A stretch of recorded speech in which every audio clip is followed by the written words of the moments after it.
This week's episode of SCI GUYS is brought to you by our lovely patrons over at Patreon.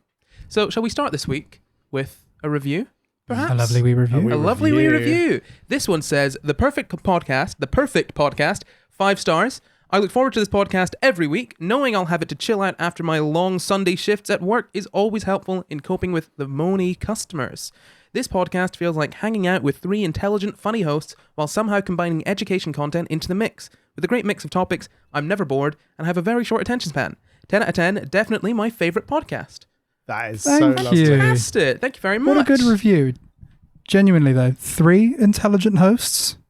You Noah sure? was on at one point, I think. Oh, yeah, true, yeah. Yeah, okay, so like yeah. if you add, I don't know, Yeah. I think between all of us, we average out to be at least 3. Yeah, so you're Yes. 1.5. James and I are half, and Noah's 0.25. Wait. That doesn't add up. No. Well, I just lost my credibility as an intelligent You're host. down to 0. Sorry. Shall we start the show? Yeah. Stop the show.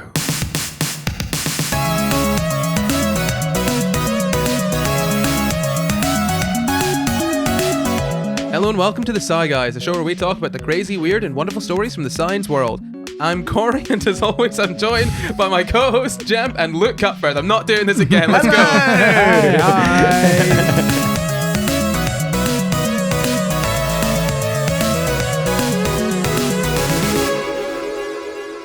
This week, we're talking about 2 poles that are slightly out of order. 2 poles, 2 poles. not 2 bowls. Not bowls, poles. With a Okay. P. Pa. Pa. Pa. Papa. Papa. Oh, papa. Papa. You guys know what we're talking about today? 2 poles that are slightly out of order. Yeah, it's a bit of The it's a bit of north a and riddle. south. No. Pole. No. Bipolar disorder. Oh. Yeah. So the patrons this week have voted, I say this week, this month, they voted for bipolar disorder, so that is the episode we're going to be doing. Do you guys know anything about bipolar disorder before we get started? So, yes, I do.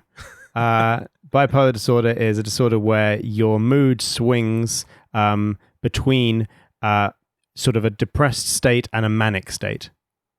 Depressed being like extreme low, like a very, very low state, and mania being like mania as in not just happy, but just like you want to climb things, or you want to spend loads of money, or you want to do something risky. Yeah, I mean, at its most basic level, that is exactly what bipolar is. That's really rude. Thank No. you. If you're a basic bitch, No. then that's a definition. What I mean is that's absolutely correct, but as with all biology, there are exceptions. Sure. Okay. So bipolar disorder, it's chronic or episodic, which basically means it can happen occasionally or at irregular intervals. It's a mental disorder that's either chronic or episodic. So it basically means, like you said, mood swings, but it's a bit more than mood swings, really. You switch from one extreme, depression, to another, mania, as you've said, but they're more long-term than mood swings. So these can happen over a period of sort of weeks or months, or apparently even years. These sort of swings between mania and depression. Oh. And yeah, and that's the thing. It can last, I say, years. The disorder itself, you can have the disorder itself for years, but the mood swings can happen for weeks or months. So you can have a couple months of intense sort of mania, and then switch to a depressive state right after. So it's kind of it's a bit more than just sort of mood swings, really. So you can be initially diagnosed with depression, because if you're in a depressive episode, obviously, the doctor might think, okay, well, you're depressed. That makes sense. You've got depression. And then suddenly... Especially if it's long term. Yeah, it's like, exactly. You're just going through some depression. And then, like a few weeks later, suddenly it seems like you're back on your feet. Giddy. Yeah, but you're Larger not. than life. It's a manic episode. So what are the kind of symptoms of bipolar disorder? Do you guys know that? Other than what we've already said, the mood swings. There are other symptoms than that? Well, kind of. So, I mean, the symptoms of the sort of depressive and manic states. Well, so the manic states are like sometimes characterized by like extreme overconfidence, and large spending habits, or risky behavior. Are you reading this directly from the NHS No, website? I have gone through lots of psychiatrists in my life. I actually got diagnosed with the sort of like not quite as far as bipolar, but one step back, which is cyclothymia, which is that is a type of bipolar. Yeah. well. You're welcome. So that's kind of like, I don't have the mania, but I have the lower and the fine. So You've got like a hypomania, basically. Yeah, essentially. So that's called cyclothymia. Yeah.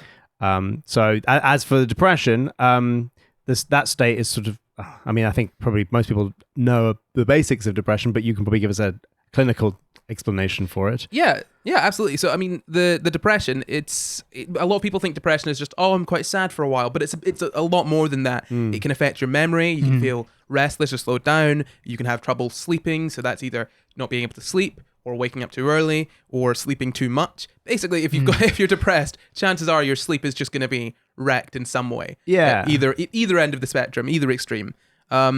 You have, like I said, you can have feelings of worthlessness. You can't make decisions very well. You find it difficult to concentrate. You can have trouble with eating. You can either sort of eat too much or not eat enough at all. It's not fun, depression. No. I think it's an important distinction to make as well. The clinical explanation for depression being, I think, of my basic knowledge of it, it's sort of more like, so depressed, if you have like a depressant drug, that is like alcohol or probably morphine, something that basically depresses the central nervous system, makes everything slow down, makes everything activated less, rather than being like how we think of depression, the popular term being sad. It's actually like a slowing down or a lack of ability of the central nervous system. Yeah, I think so. I think the thing with depression is that a lot of people say you shouldn't use the word depression, or you shouldn't use the word depressed if you're not clinically depressed. I disagree with that. The word depressed can mean sad in some contexts. Yeah. Like, oh no, my puppy flew away. I am now depressed because I have lost my puppy. She do that? I don't know. And that probably is true. If you have something bad happen to you, you probably maybe do have a temporary reduction in neurotransmitter release in your brain. Yeah, and the thing is that the thing about depression is, and this goes for anxiety as well. You can feel anxious without having anxiety. You can feel depressed without having depression. The difference is that it's not just that feeling of sort of worthlessness or sadness or just that feeling of anxiety that comes along with both of those disorders. Depression comes along with a whole host of other things. Memory loss being one of them. These are one of the symptoms of depression that people don't really talk about. You can live in sort of a fog. I've already mentioned the sort of lack of sleep, the trouble with eating. All of these things can be affected by depression. So thinking of depression as just feeling quite sad isn't very accurate, but then also you can use the word depressed in the right context to just mean sort of sad. So there's like a big range of, I guess, degree to which you can experience depression and anxiety and all these other different. Yeah, well, I think the key is that depression. If you think of depression as more of depression disorder and anxiety more as anxiety disorder. In fact, anxiety is usually generalized anxiety disorder. That's taking a feeling that one can normally have, but it's disordered. Yes. It's prolonged. Chronic. Exactly. Yeah. So I mean, these feelings are feelings that you can come across, but the point of depression and anxiety and all of these other sort of disorders is that they're chronic, they're prolonged. You can't really get out of them. Yeah. If that makes sense. Yes. Yeah. So that's depression. On to mania. It's a lot of things, really. You could feel very happy. You can have lots of energy, make big sort of plans, have lots of ideas, and you can feel really, really creative in this period. And you can spend loads of money that you normally wouldn't spend. You can think a lot, like have sort of your thoughts racing constantly, eat a lot, drink a lot, have a lot of sex, and do a lot of things that sort of make you happy. I guess really, if you think of it, just the exact opposite of depression. All of the things that you see these in tables, like sort of the symptoms for bipolar disorder are often listed in tables with manic in one column and mania in one column and depression in the other column. And if you go down the table, they're literally just opposites of each other. So, right. I mean... Oh, really? Yeah, I mean, kind of. I mean, so, as I've said, you can do a lot of pleasurable things like eat, drink, have sex. You'd have the feeling you can do a lot of things at once without feeling tired. Feel like you can have an increased sort of sense of self-worth. So you can feel really important, talented or powerful. Again, the exact opposite of depression. So it's really it's like a sort of whiplash there. You could talk quickly, feel like you don't even need to eat or sleep. So whereas with depression, you feel like you can't eat or sleep, or you feel you want to sleep all the time. Yeah, you want to sleep all the time, or you feel like you eat to comfort yourself. In mania, you can feel like you don't need any of these things. Basically, you could feel like the biggest, most powerful person on the planet. Yeah. Which is the exact opposite of the worthlessness that you feel with Yeah. depression. And I'm assuming it's not everybody goes that far. Yeah, no. So this Yeah. again, these are the sort of broadest strokes of the symptoms. That's the other end of Yeah. the spectrum. So you can have, it's the same with depression. You can have any sort of collection of those symptoms. I mean, really, if you've got with depression, you can have worthlessness, lack of ability to sleep, but your appetite could be fine and your memory could be fine. Those could be the symptoms that you've got of depression. With mania, you can have sort of a lot of energy and racing thoughts, but none of the other ones. It doesn't need to be every single symptom. You can have a collection of symptoms, and that, I mean, it doesn't. They can have different severities as well.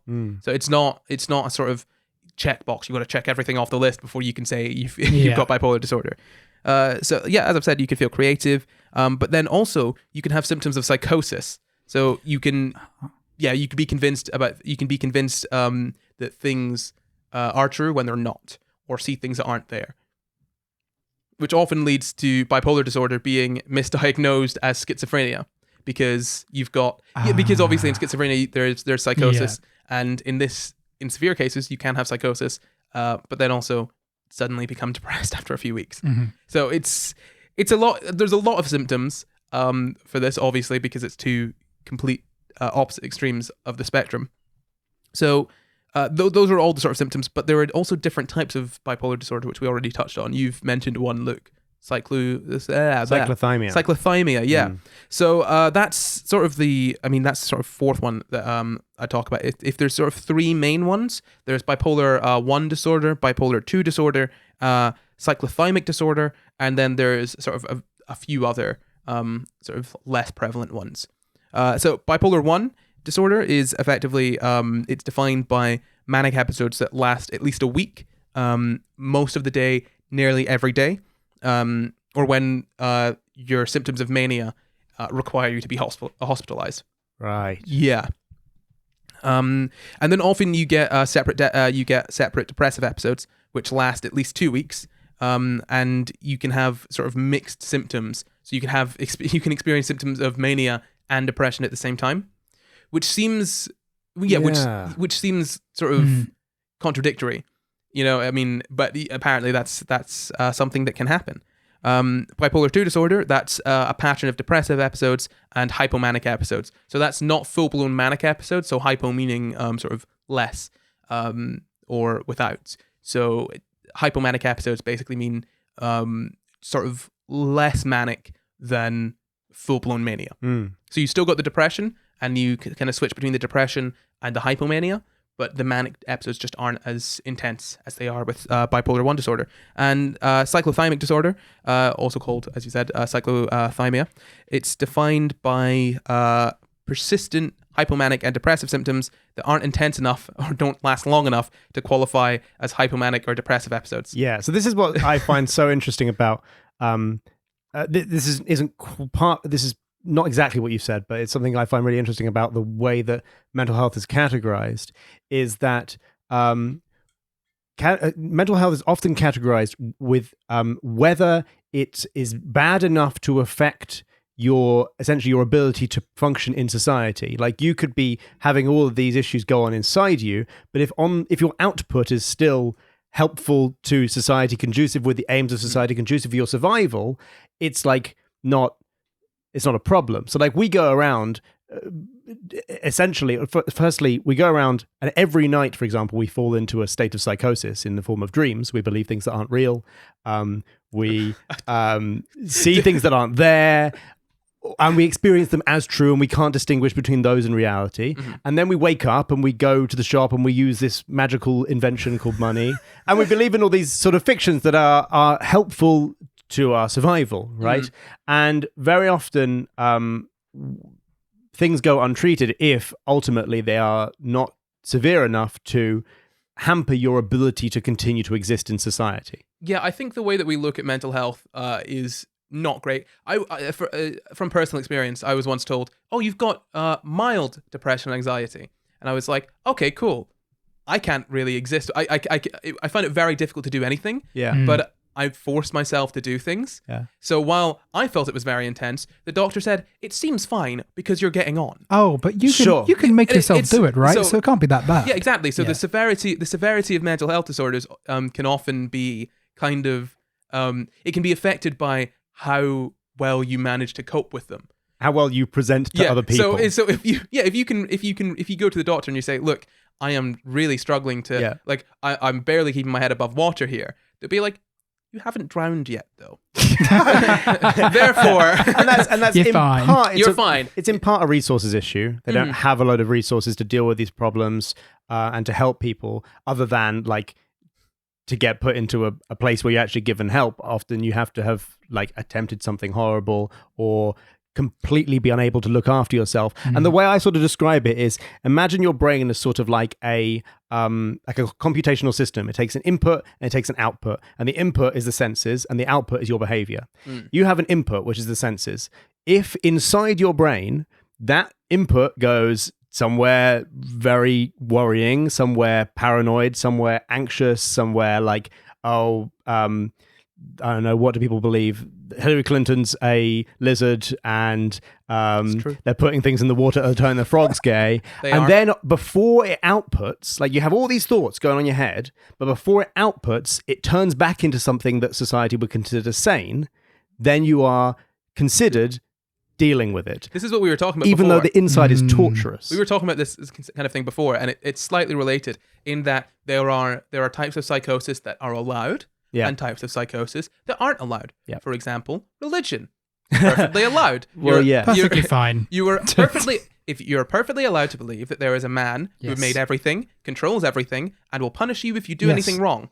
This is all logical. That's perfectly Corey. fine. So long as you call that man God, Yahweh, Jehovah, whatever you want to do, so long as you call that man that's fine. As soon as you say Steve is doing it and he's living in your shed, so Or the flying that's spaghetti it. monster. Exactly. Yes. As soon as you do something like that, that's it. You're crazy. But so long as everyone believes it, you're fine. I know a guy who made a documentary for Channel 4 about his experience of going psychotic, and in it, one of his doctors in the institute in which he'd been sectioned wrote, actually in his file, he's got this file, and it said something like, I did wonder whether his belief in this thing was evidence for his schizophrenia or a religious belief.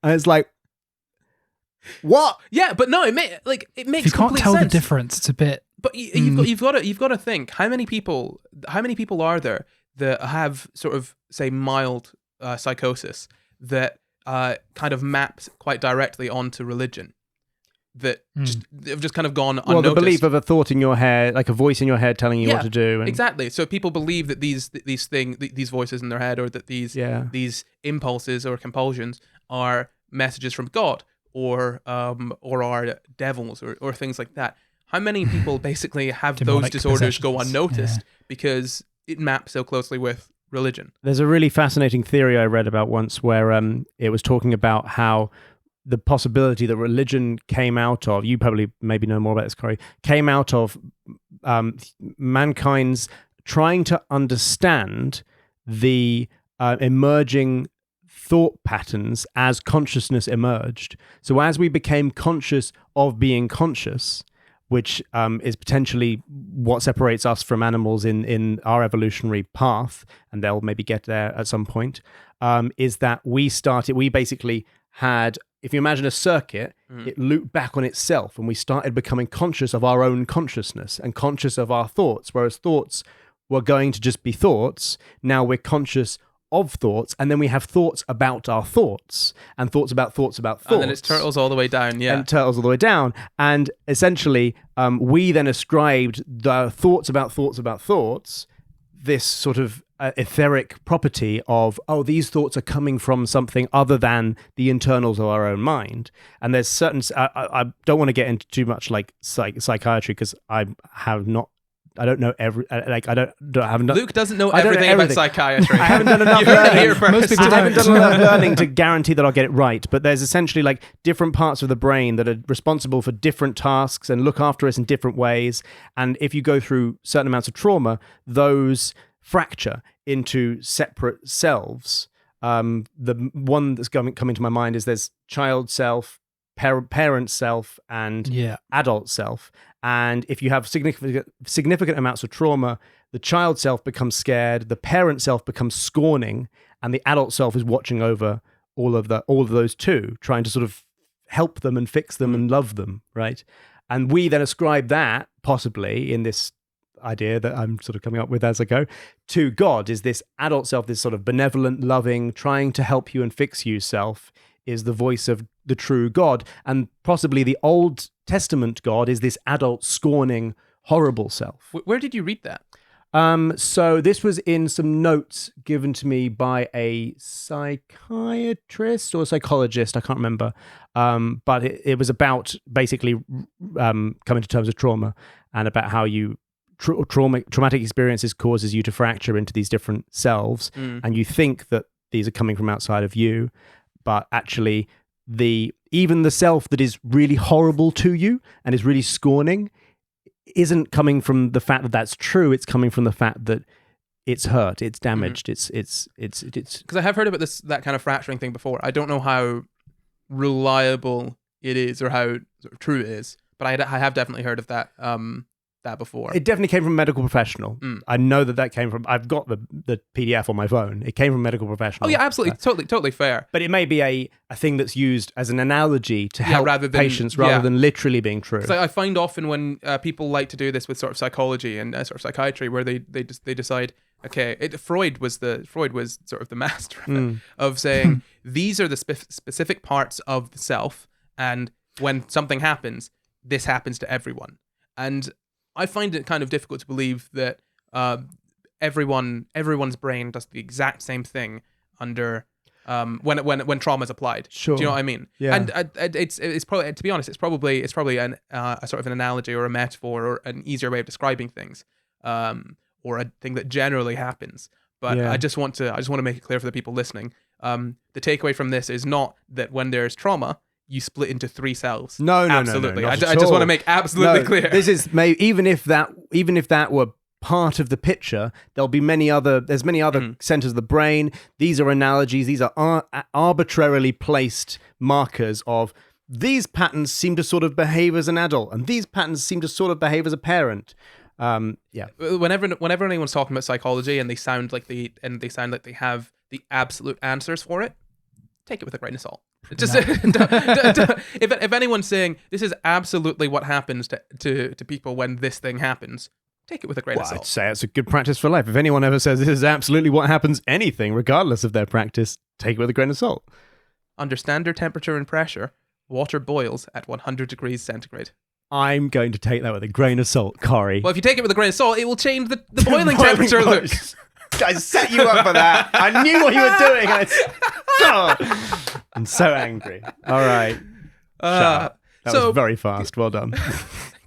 It all happened as I was saying it. It was unfolding in my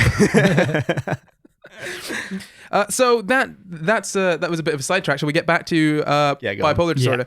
So we've gone through the 4 types of bipolar disorder. You remember bipolar 1, bipolar 2, cyclothymia, and then there's also the other sort of unspecified, the miscellaneous bipolar disorders. They don't really match any of those sort of 3 categories that we've got set up. But bear in mind that when it comes to mental health, there's no sort of set prescriptive rule for how everything works. And often with when you've got one mental health disorder, it tends to be comorbid with other ones. So if you've got bipolar disorder, it's likely that you'll have anxiety. Depression often comes with anxiety. In fact, most people I know that have anxiety are in some way depressed, and vice versa. Yes, those two are like best mates. That's like the most common diagnosis in the NHS. If you go, is they'll give you generalized depression and anxiety disorder. Yeah, absolutely. Because they're just so linked. It's like, there you go. You've got them both. That's it. If you've got an ice cream, you've also got a cherry on top of that ice cream. Isn't it lovely? Except the cherry has anxiety and it's not very fun. It's not very fun. That's not very tasty. No. That's really sad. Yeah. But yeah, so the point here is through the pain.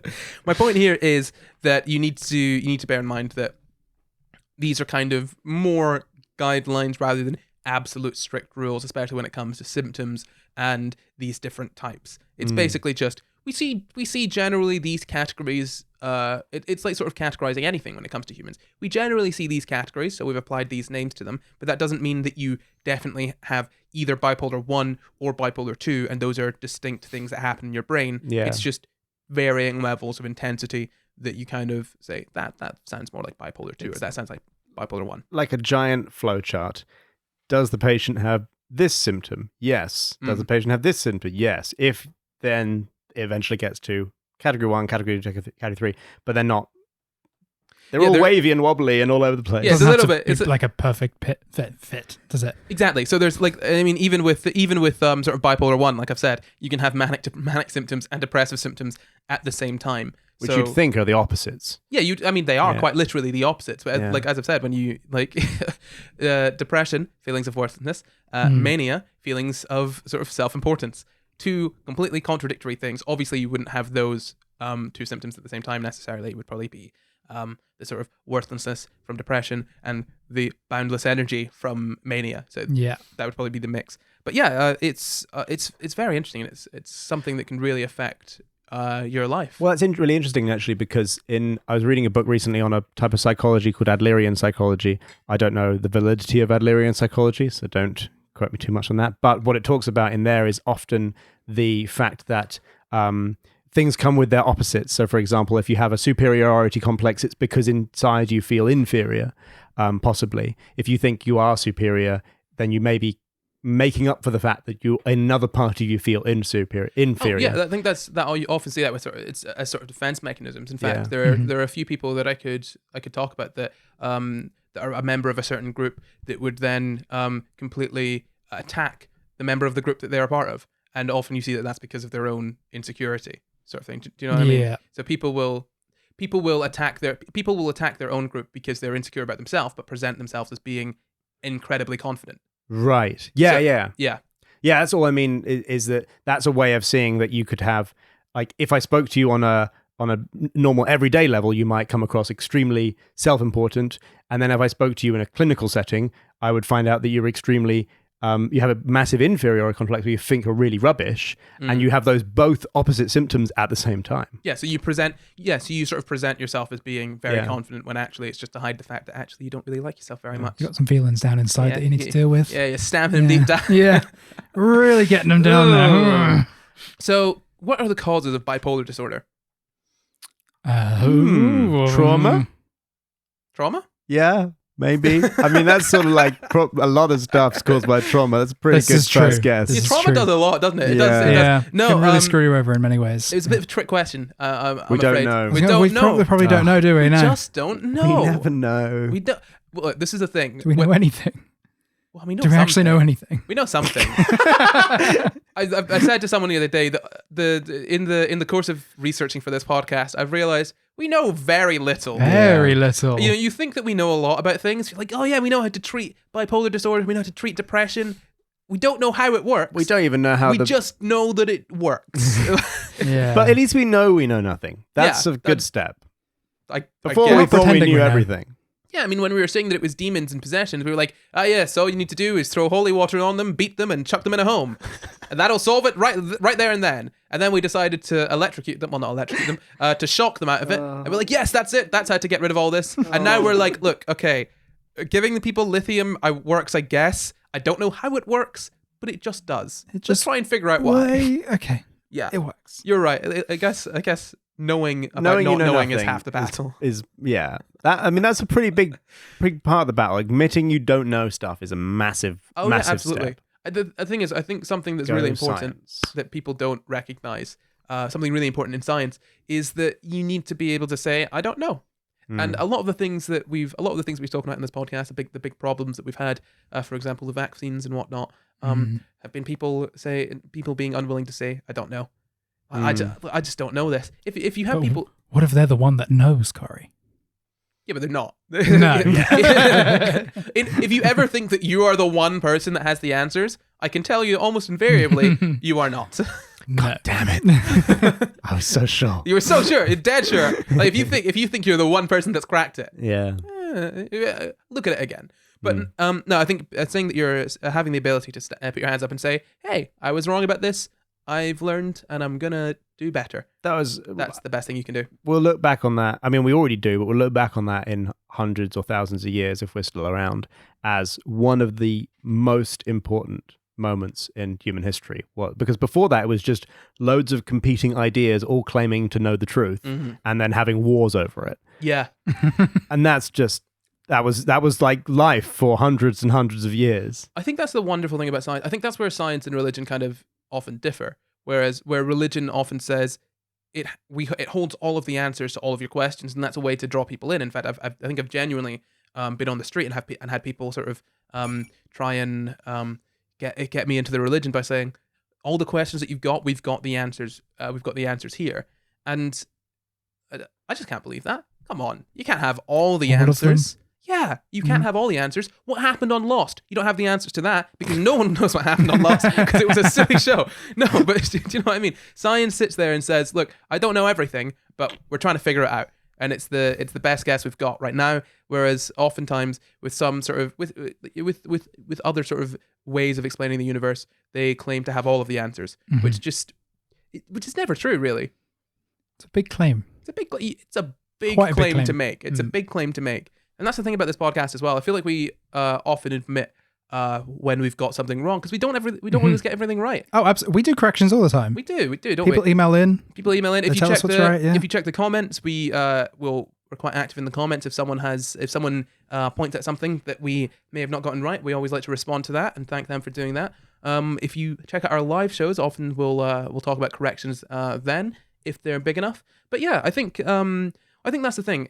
A lot of what was it? I saw this on QI the other day from a really old episode. Quite a lot of the facts that you have at any one moment will be disproven within a year or 10 years. I mean, it sounds crazy, but facts can be completely disproven. At one point, it was an absolute fact that and this is one we always go back to. At one point, it was an absolute fact that the smallest thing was an atom, and there was nothing smaller than an atom. That's why it's called an atom. And then exactly, and then we discovered, oh no, there are things smaller than atoms, but there's nothing smaller than that. But then there is. It's one of those things. If you think something is but that's the smallest thing. There's absolutely nothing smaller than that. Look, I am pretty sure we have reached the end. Sure, we've gotten to the smallest thing. I'm pretty sure there can't be anything smaller. We definitely won't be proven wrong in 5 to 10 years. No, exactly. We don't. If you ever take something as absolute fact, you need to be ready for that fact to change if there's new evidence or if you misunderstood the evidence that you already have. And I think that's something that we really strive to do on this show. So if you do have any corrections for this show, please feel free, and please feel free to send them into us at sciguyspod@gmail.com. That's sciguyspod@gmail.com. sciguyspod@gmail.com. But now it's time to talk about some of the causes we think, some of the causes that we've got ideas about for bipolar disorder. So, as I've said, we don't know the exact cause, but we do know that genes must come into play in some sense. So don't wear Levi jeans, otherwise you're a higher risk. No, I'm joking. Your genetics are always like. I can't resist. I have some Levi jeans. I was about to say that, but then I was like, but I also have cyclothymia, so damn it. Damn you. The theory has been proven so far. You have one data point and it is affirmative of your theory. That's it. No further study needed. No further study. Exactly. Oh my! That does remind me of a story that from the other day. I was talking to a let's call them what they are. I was talking to a TERF the other day. No, and she brought up this study about that basically said that all lesbian trans women are perverts, and I said, okay, that's a very big claim. So let's look. Quite a big claim, actually. That's a large claim. So let's look at the study that you're talking about here. So it was a series of studies from one man. That had a very small sample size, under 100, and it was based on a questionnaire, and from the results of that questionnaire, he concluded that trans lesbians are perverts, effectively. So he polled a bunch of trans lesbians and asked them if they're perverts, and they all said yes. That's not the probably would have been like leading simplest questions. way. That's not the simplest way to. That's not. I'm simplifying here, okay. But effectively, it was about sort of sexual desire and whether that sort of influenced decision to transition and things along that line. But ultimately, the conclusion that they were drawing from that was that trans women who are lesbians are perverts. And I said, By again, virtue of the fact that they are trans and lesbian. yes, and I said that was, and I said, okay, for one thing, you're transphobic, so get that out of the way. But for another thing, that's a very big claim to make from a very small series of studies. And she said, well, there haven't been any studies disproving it. And I said, No, well, yeah, what? no, exactly. And I was saying that, I was like, she was like, and it's been like 20, 30 years and there haven't been any studies disproving it. And I said, yes, but it's been highly contested. She said, no peer-reviewed studies disproving that study. That's not how. That's studies not how. work. That's not how. No. That's not how it works. So yeah, if you got to be wary for people that and that's what we're talking about there. You've got to be wary for people that take sort of small sample sizes, produce a study, and come to a conclusion, and then there's no further study on that area. She is aware that that's the dubious basis upon which the religion devoted to the flying spaghetti monster is founded. Yes. That's kind of the point of that religion, is you can't prove that there isn't a flying spaghetti monster in the sky. Yeah. So we will worship it. Yeah, but they proved it once that that a certain group of people are perverts. So Right. you don't need to look into it anymore. You poll a few people, you make the claim, and then it's done. I want to know what the questions were. Was it just like, It was. are you sexually attracted to people? I think it was about sexual interest and Right. and how gender and sexuality were sort of intertwined in some way. But Right. it was very funny to watch this person try and argue that because there weren't any peer-reviewed studies directly disproving it, that we had to take it as this one small series of studies with a small sample size as fact. This is the best evidence we've got. Exactly. I mean, that's just not the case. So again, this is just a small aside to remind you to be wary of people that pull out studies and say there's not been anything disproving it. Just because something hasn't been disproven by any further studies, that doesn't make it true. If it hasn't been proven by any further studies either, then it's basically just a single data point sitting out there in the ether. You can't draw too many conclusions from it. If you're going to do that, then you can conclude that, in fact, Levi genes do cause bipolar disorder. Because Well, there they haven't do, been any apparently. studies disproving Yes. that Levi genes Well, cause bipolar This disorder. is my study. Luke, you have Hello. a pair of Levi genes, do you not? I do. Okay. And do you have some form of bipolar disorder, or have you? I have a diagnosis for cyclothymia. Okay, good. Please, peer review this study. Hi. Is it good? It's a good study. Yes, it's a good study. Good study. Peer reviewed study. There we go. Levi genes cause. Take that, turfs. No, but yeah, before anyone says anything, I know that peer-reviewed studies are they're anonymized. I know that's not how they work. You don't need to correct us on that. It was a little joke. Okay, we can all have a little joke every now and then, can't we? No, never. No Not on the jokes internet. allowed. No jokes, No no jokes fun. from Corey. James and I will bring the jokes. I'll tell you this though, I have found a lot of people that that comment on the show being like, these guys are making mature jokes. They're making jokes about this. I want to learn science. Guys, if you're here to learn science and not hear any jokes, I'm sorry, but you've got the wrong podcast. To be fair, we should You can call it have the fun while Sci learning. and Jokes Guys. It's a comedy science podcast. I think that's Science jokes. science. But Corey, that's not clear from the name. That's true. And I'm This is true. personally offended by that. I want to learn and not have fun.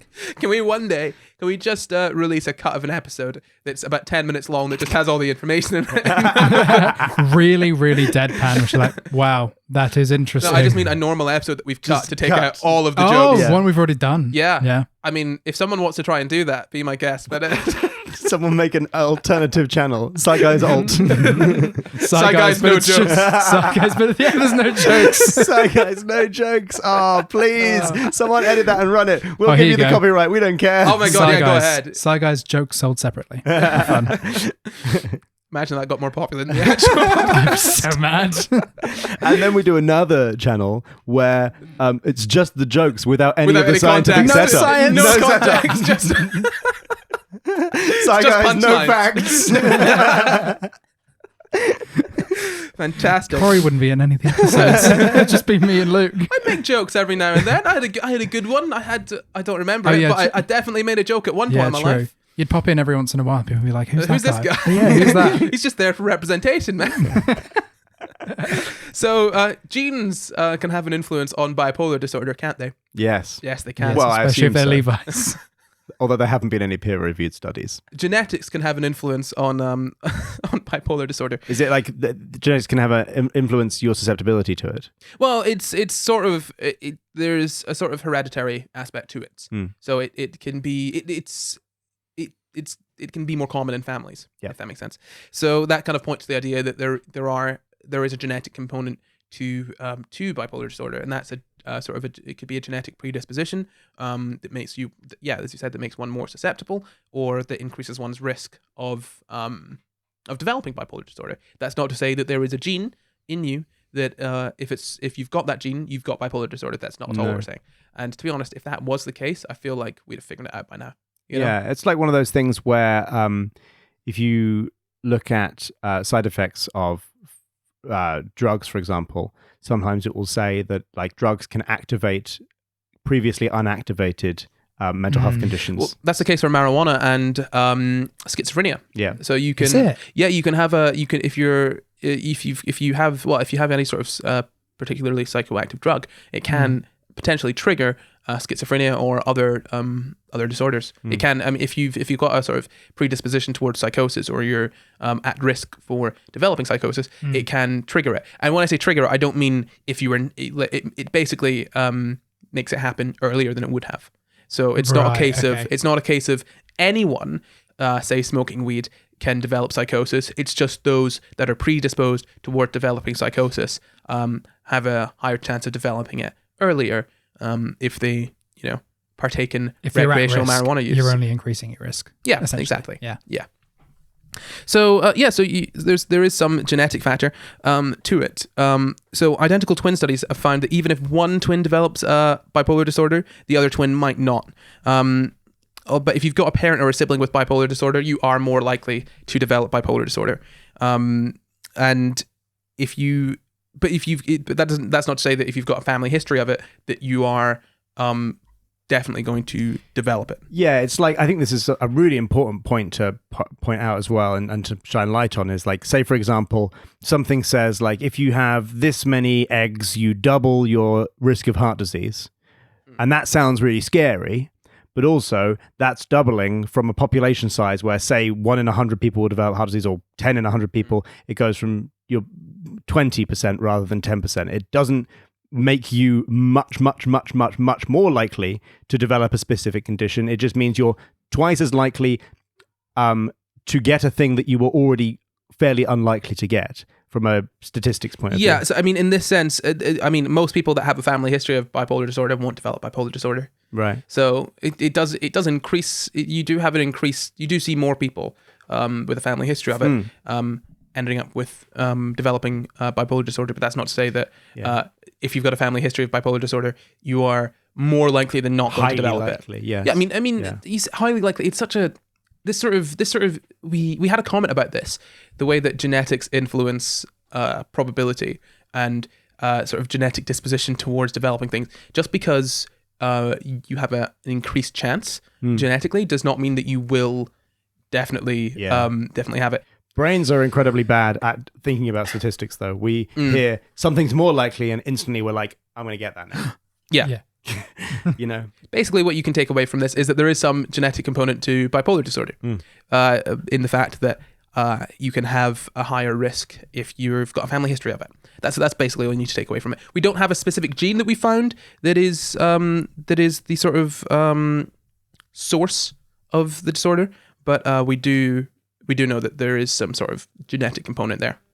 And so the other sort of cause for bipolar disorder is sort of brain structure and function and neurotransmitters and all of that stuff. Brain chemistry, basically. So we found that the brain structure and function of people with bipolar disorder might be slightly different from that of people who don't have bipolar disorder or other psychiatric disorders. So, I mean, you find that with a few different sort of mental health disorders that you can have difference in brain structure and function. In fact, it makes sense that you'd have a difference in brain function when the problem is that your brain isn't functioning as a brain normally would. Yes. So this is the thing. We don't really know exactly how it works. We don't know exactly what causes bipolar disorder. It could be something to do with a chemical imbalance, which generally means neurotransmitters not operating in the way that they normally would. Do you guys know what neurotransmitters are? Yes. Yes. Would you like to explain what a neurotransmitter is? Luke, would you like to explain what a neurotransmitter is? It is a small chemical that is released from one part of the brain to another part of the brain to activate a certain chemical pathway. Is that kind Do of they right? activate? I thought they carried them. So, It's like a messenger. yeah. So your brain is made up of neurons. You know that. Yeah. Yeah. So your neurons pass chemical messages at the synapse, which is a tiny gap between those cells, in a process called neurotransmission, and the chemical messages that are sent across are sent using molecules called neurotransmitters.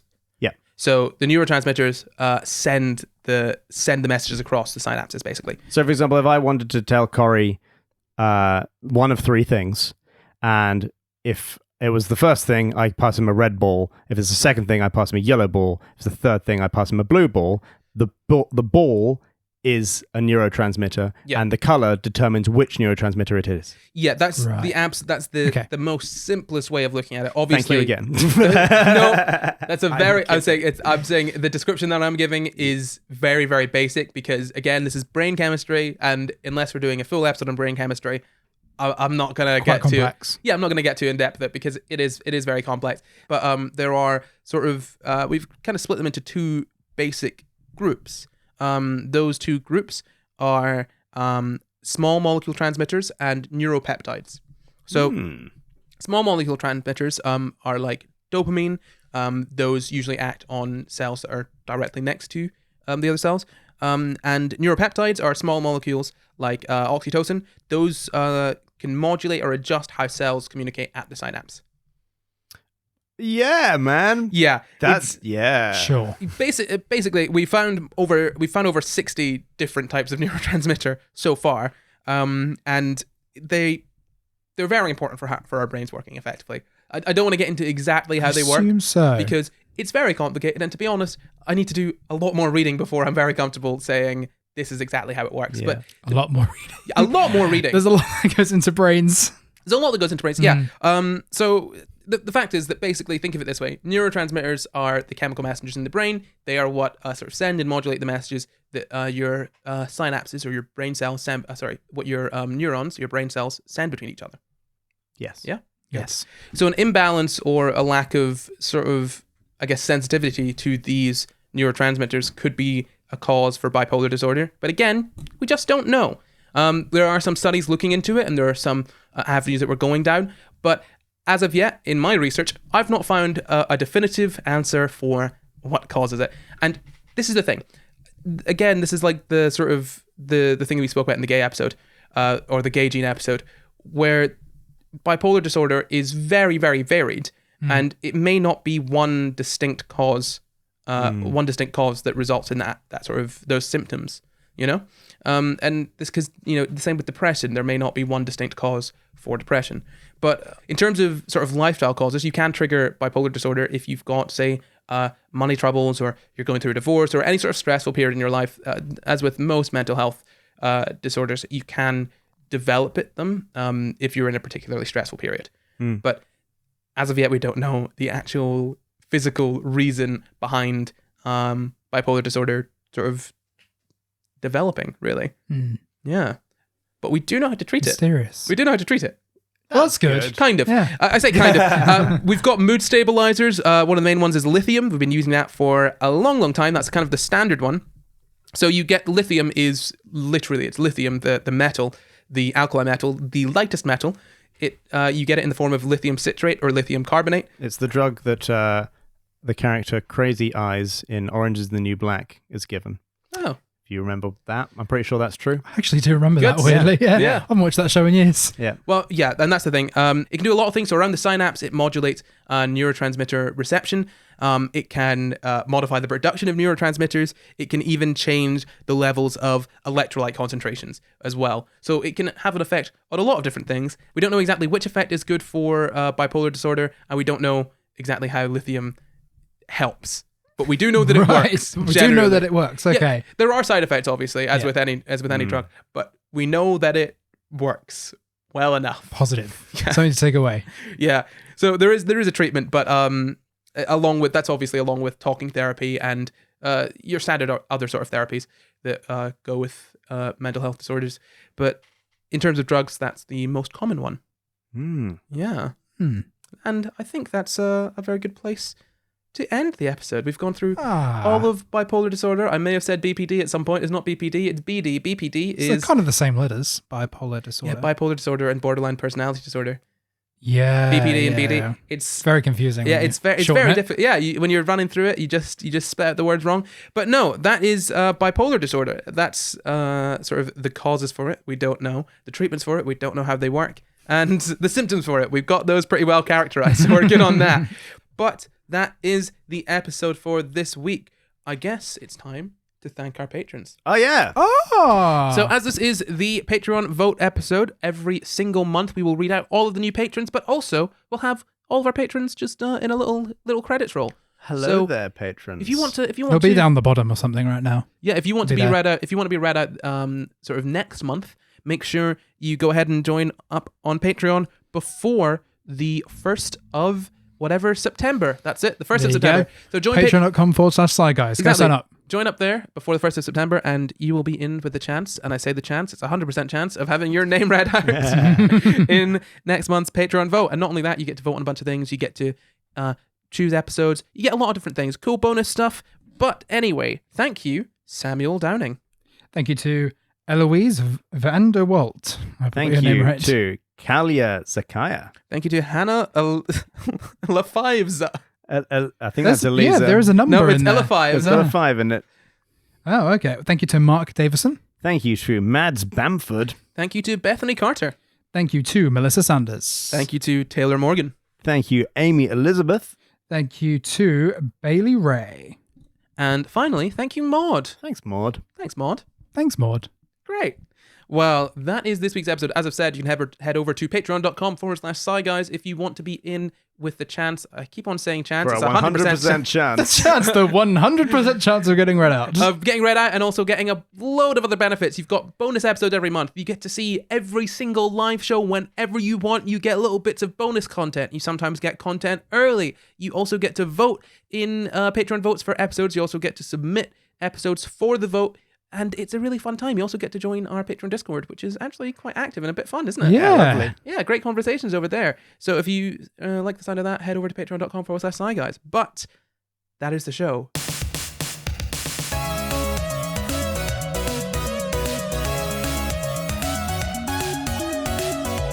Thank you for watching. You can find the full references for this episode in the description. Subscribe for new episodes every Sunday, and why not leave us a nice wee comment? You can support the pod at patreon.com/SCI GUYS, or you can find and contact us at SciGuysPod on Twitter, Facebook, and Instagram. Or you can send us an email at sciguyspod@gmail.com. I am not Corey everywhere. I am Jampkin everywhere. I am Luke Cutforth everywhere. Goodbye. Bipolar disorder. Good work.